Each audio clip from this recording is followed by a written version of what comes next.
What's going on, guys? So in this video, we're going to be talking about the top 5 rogue decks in the current meta post YCS Sacramento. We've seen a few decks slip through the cracks. One of those was Momento, which is going to be the first one on the list and one that I really believe in. I think it just really is going to do well in the TCG specifically. It's a deck that sets up an insane inboard when you compare it to some of the other decks like Snake Eye, Ubel. It's right there on par. You're talking about Caesar, Appaloosa, Desiree.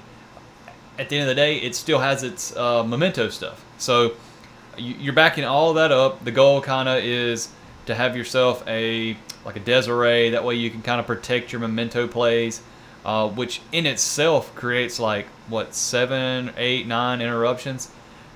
It's pretty crazy to me. So I'm a big believer in Memento.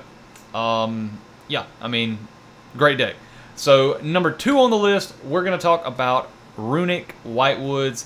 It got top 16 at the YCS Sacramento, and whatever controversy you want to talk about, whatever about the time rules, I don't think the guy did anything wrong. I think he played perfectly fine. I mean, you know, was the siding maybe taking too long? I mean, dude, you're at a YCS. You have to side properly, and with a deck like Runic, it's kind of hard to side in decks like that. And the way you build that deck is to have everything that you need, because it's made for a grind game. So, you know, whatever you want to make of that, I don't think he did no wrong. And plus there was 3 judges there, so if anybody's at fault, you know, why are people not looking at the judges? And again, I don't think they should look at the judges either, because they're not paid enough to be scrutinized the way they are. Anyway, that's aside from what we're actually going to talk about. The Runic Whitewoods, it does everything that Runic Stun does, but better. Yeah, so basically it's Runic Stun with an actual engine and an actually honorable win condition, I guess. Aside from Skill Drain, which hopefully gets banned because that card is so stupid. And yeah, it's just stupid. So anyways, it's going to be a great deck. A lot of people are pushing it to be actually the best deck in the next format. I don't know about that. We'll see. Who knows? I feel like Ubel is going to have its little time to shine, but the ban list could surprise us, so we will see. Third deck on the list is going to be Illusion, Chimera, Fiendsmith. This deck, it's been good. It's consistently topped over the last few months or so. I got a top with it, which I didn't use the Fiendsmith. I was using the branded Illusion, Chimera, you know, whatever you want to call it. It's got so many different names.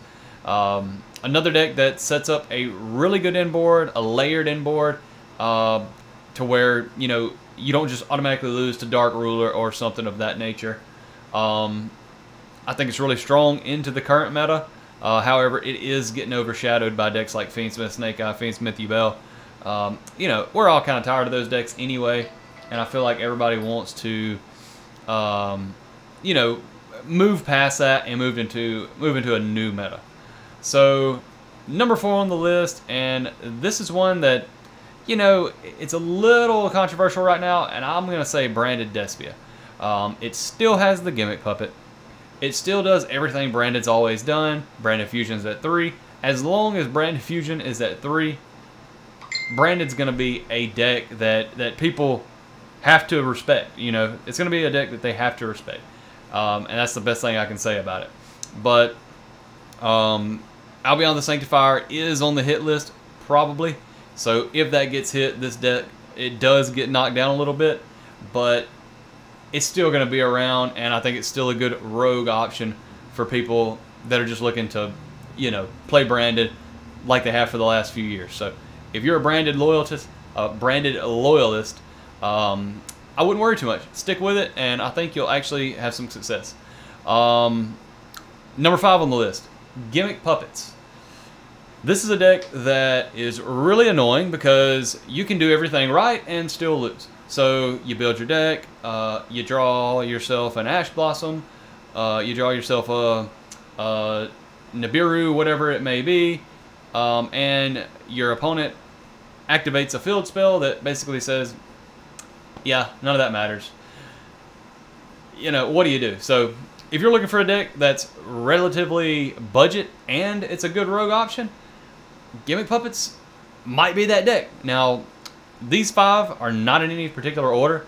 I just thought all of them were worthy contenders in the coming meta and in the current meta. So as the meta changes and as we get a good ban list in, we could see this deck, all 5 of these decks, actually go back up a notch or go up a notch for the first time. But if I was betting on one of them, which by no means is this deck budget, it would be Momento, because Memento is already a good deck right now. It got top 16 at the YCS, top 32, something like that. And then at the NAWCQ, I think it got top 64. And I also think it topped the EUWCQ top 64 possibly. I'm not for sure on that one, so correct me if I'm wrong on that. But let me know in the comments what rogue decks right now are maybe not looked at. Maybe Ice Barrier. That deck seems really interesting. It seems a little fragile still. Its best starter is still not that good. It's a card that makes you discard a card, and if it gets hit, it feels kind of bad. I've toyed around with the deck, and I'm assuming the Runic version is going to be the best. But to be honest, if I'm going to play any Runic deck right now, it's going to be Runic Whitewoods, because that deck's able to just spam skill drain. And that's one reason I mentioned it in this list, and I think it's already proven itself pretty well. So anyways, guys, thanks for watching the video. Be sure to like and subscribe, and we'll see you on the next one.